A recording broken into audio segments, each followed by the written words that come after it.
Nouvelle année, Danny. Je regarde la caméra. Je regarde la caméra. Elle est là et pas moi là. C'est notre épisode de New Year, c'est ça que t'as. Je suis pas mal sûr que celle-là, c'est notre première de l'année. 26, tout le monde. Focus. Fait que bonne année à tout le monde, premièrement. 26. La santé. Tu sais, 2025, ça va être quand même une grosse année pour nous, les affaires. Je souhaite que 2026, santé, c'est vraiment la chose, je pense, la plus espérée à tout le monde. Full de podcast. Full de podcast aussi. Bon, ouais, là, on va en faire tout plein. Là. Inquiétez-vous. C'est comme une question. Je m'en rappelle. Bienvenue au podcast Belle Gross. Hein? Moi, c'est Daniel. Mon grand frère Sean, qui est un peu plus petit que moi, qui danse vraiment pas bien. Encouragez-les pas, s'il vous plaît. N'hésitez pas dans les commentaires de continuer à danser. Dans les commentaires.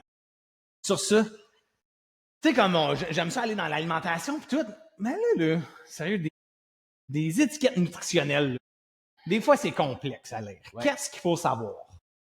Quoi savoir? Comment lire une étiquette Comment nutritionnelle? lire? Tu sais, comment lire l'étiquette nutritionnelle? Ouais, tu sais, bon. qu'est-ce qui est important, qu'est-ce qui l'est pas et Ouais, tout. je comprends. Comment lire une étiquette nutritionnelle? Excellent, je suis capable de répondre à cette question-là. Nous, aujourd'hui, on focus sur l'amplitude de mouvement, sur des étirements. Fait qu'on va stretcher. On va juste commencer. C'est vraiment une série classique. Là, c'est rien de nouveau pour moi. Fait vraiment bas du corps. On commence avec le psoas, bascule le bassin en dessous de toi, pousse tes hanches vers l'avant. Ah, ouais. Ouais, c'est ça. Va étirer toute l'avant de la cuisse. Là, on va être vraiment dans ça va faire du bien. Ouais, fait que comment lire une étiquette nutritionnelle? La première partie de la réponse, elle est ultra simple. C'est que tu ne devrais pas avoir à lire une étiquette nutritionnelle. Fait que, si ça a une étiquette nutritionnelle, déjà, il faut que tu te poses des questions sur est-ce que tu devrais le mettre dans ta bouche, mettons. Okay. De base. Fait que, du poulet, ça n'a pas d'étiquette nutritionnelle. C'est écrit poulet. Des bananes, ça n'a pas d'étiquette nutritionnelle. Même du beurre d'arachide, ça n'a pas vraiment d'étiquette nutritionnelle. C'est des arachides. C'est ça dit quand même fer, glucides, sucre, oui. Tout ça. Mais mon point, c'est comme la première chose à considérer, c'est vraiment tu veux quelque chose qui a le moins d'ingrédients possible, idéalement un ingrédient. Fait que, si tu manges des légumes et du steak pour souper, ben il n'y a rien de ça qui a une étiquette nutritionnelle. Tes légumes, ils sont venus pas d'étiquette, ton steak est venu pas d'étiquette. Le sodium, puis les calories, puis le gras, puis les protéines, tout ça, c'est pas écrit parce que c'est juste de la bouffe. Fait que ça, c'est une façon quand même simple de base. Si c'est compliqué, puis tu te poses la question, dépose-les. C'est ça, non, mais c'est ça, c'est comme, attends, allonge la jambe en avant, puis plie par-dessus ta jambe. Essaie de garder le dos le plus droit possible. Fait que ça te donne une bonne base sur, OK, dans ton panier d'épicerie, mettons, ben, tu veux le plus de choses possibles qui ont juste pas d'étiquette nutritionnelle. OK. C'est une bonne place où commencer. Après ça, les autres choses que tu veux éviter, je vais dire que, parce que ça c'est facile, là, c'est tous les produits qui sont ultra transformés. Ça veut dire que même si tu avais tous ces ingrédients-là à la maison, tu serais pas capable de les faire. Fait que si dans la liste d'ingrédients, il y a des affaires que tu n'es pas capable de prononcer puis que tu sais même pas c'est quoi, que tu pourrais pas retrouver, ben tu sais, c'est sûrement pas une bonne affaire. Fait que tu sais, ton jambon, ben ça devrait être jambon, sel, c'est pas mal tout. Tu sais, ton beurre d'arachide, ça va être des arachides.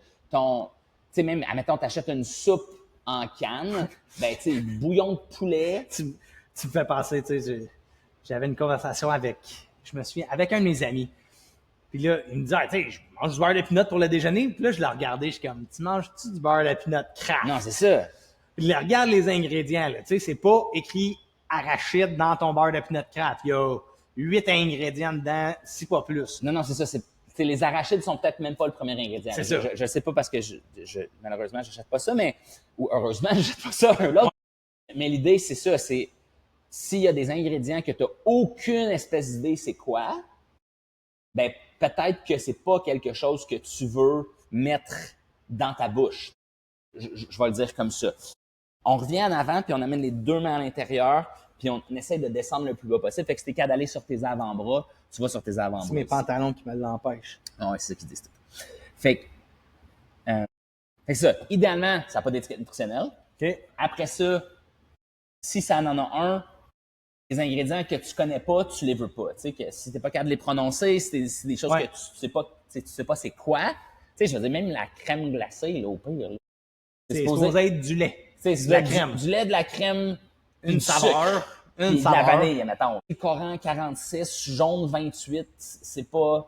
Fait que ça, c'est l'autre. Ça, side note, pour ceux qui ne le savent pas, si jamais tu vas en Italie, la gelato avec les couvercles, c'est la meilleure parce qu'il y a moins d'agents de préservation, il y a moins d'air, il y a moins d'ingrédients. Avec le couvercle, tu es obligé de le prendre. C'est la loi d'Italie. C'est ça. Non, c'est la crème glacée. Fait qu'il y a des trucs avec nos lois nutritionnelles qui sont assez lousses. Au Canada, déjà, on est mieux qu'à, mettons, aux États-Unis.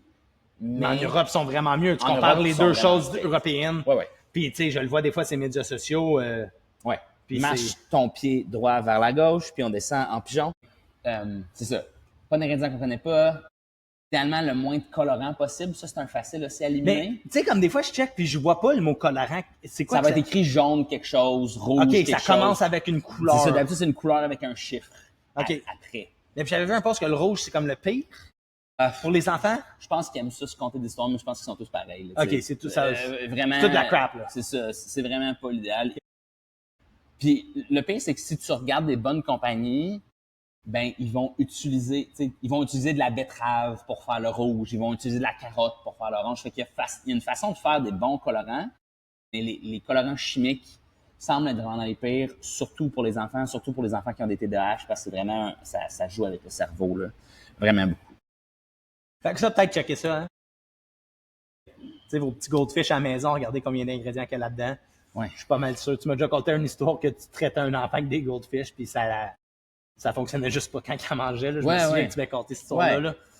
Mais tu sais, parce que si tu prenais des goldfish, puis tu prenais la liste d'ingrédients, tu serais pas capable de reproduire ça. Là. Ça serait impossible. Pas capable de te le faire toi-même. Tu serais pas capable de te le faire toi-même. Tu sais, si tu prenais ton pita, là, au pain, même ton pain, là, mais tu peux faire du pain à la maison, là, tu peux faire du pita à la maison, tu peux faire des pâtes à la maison, tu peux faire ton, tu sais, mais des goldfish, pas tant. Mais tu sais, juste ton pain, là, j'en ai fait du pain, là.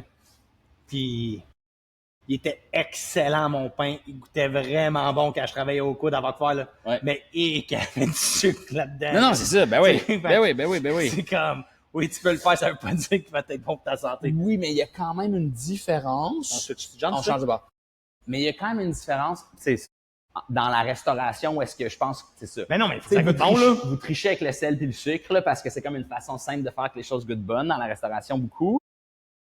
Mais là, attends, là, le sodium bibabadabadou badabada, ça n'a pas rapport. C'est pas rajouter un peu de sel ou de sucre pour que ça goûte bon. C'est juste infaisable.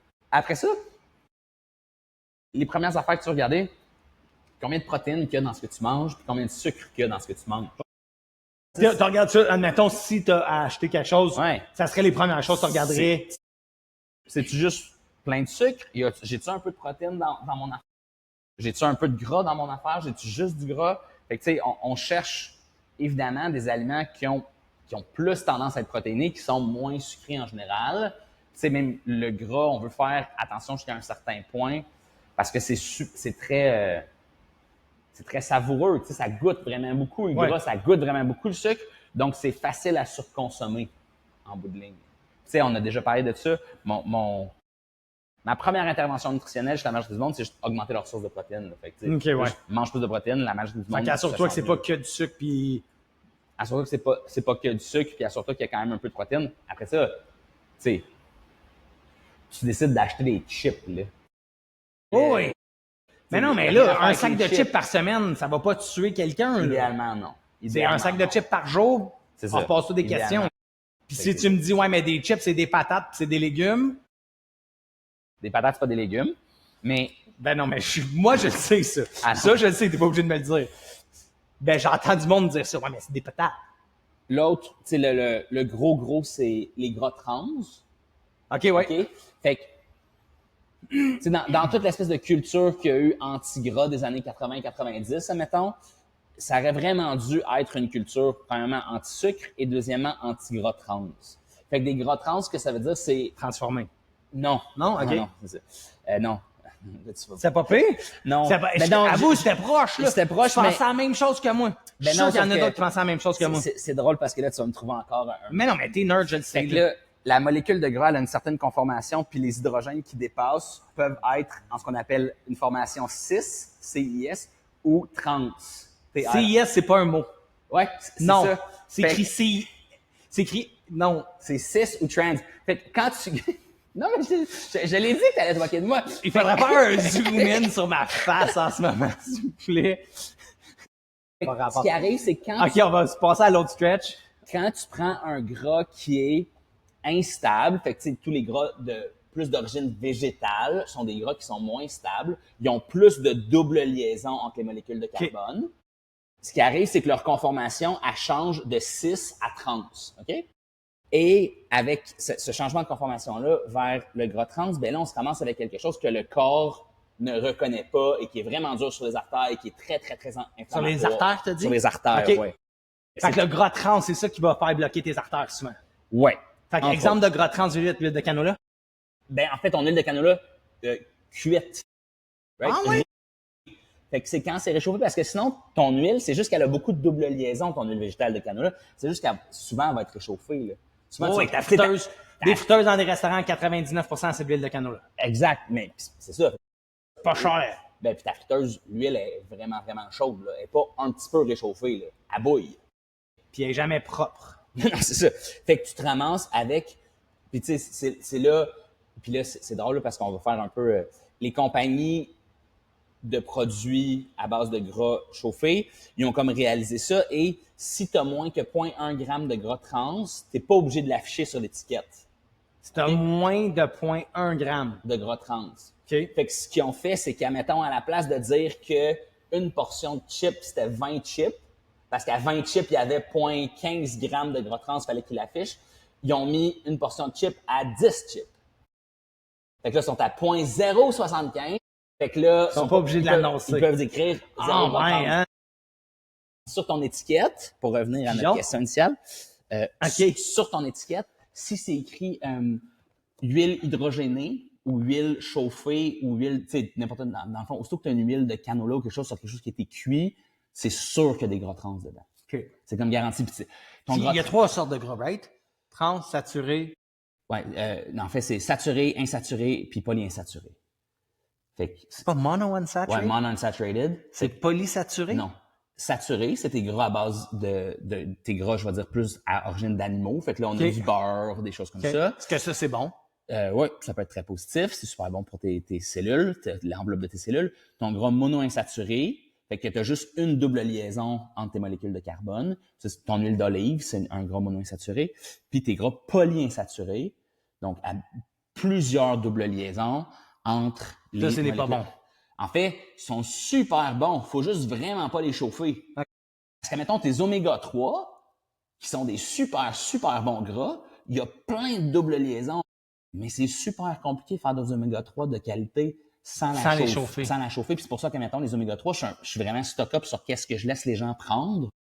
Je me souviens, t'avais déjà dit ceux du Costco, peut-être pas. Ben, c'est ça, parce que là, si elle est chauffée un peu ou qu'elle n'est pas stabilisée d'un point de vue température, ben, tu te ramasses avec un gras trans dans ton supplément parce que là, il a chauffé, il y a plus la même formation, puis là, ça change de bord, tu comprends? Ouais, je comprends. Fait que l'idée est là où ça, pour moi, on va juste s'asseoir, on va faire le papillon. Mais c'était sûr, je te laissais pas faire ça.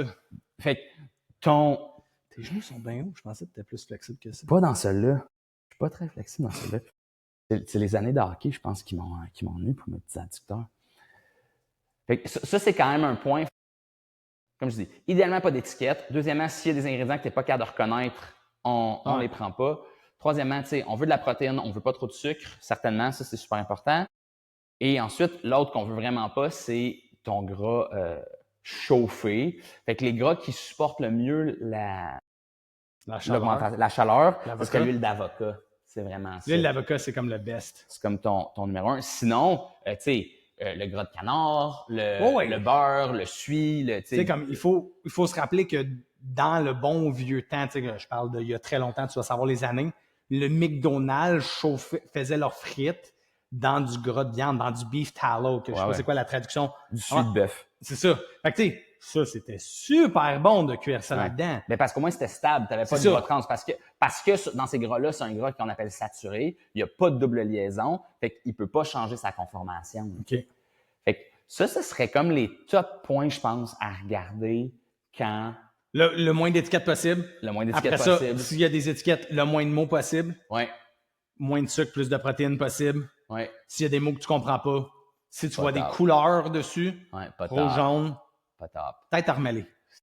Prends C'est pas une d'autres mauvaise idée. All right. There you go. Cool. Nice and easy.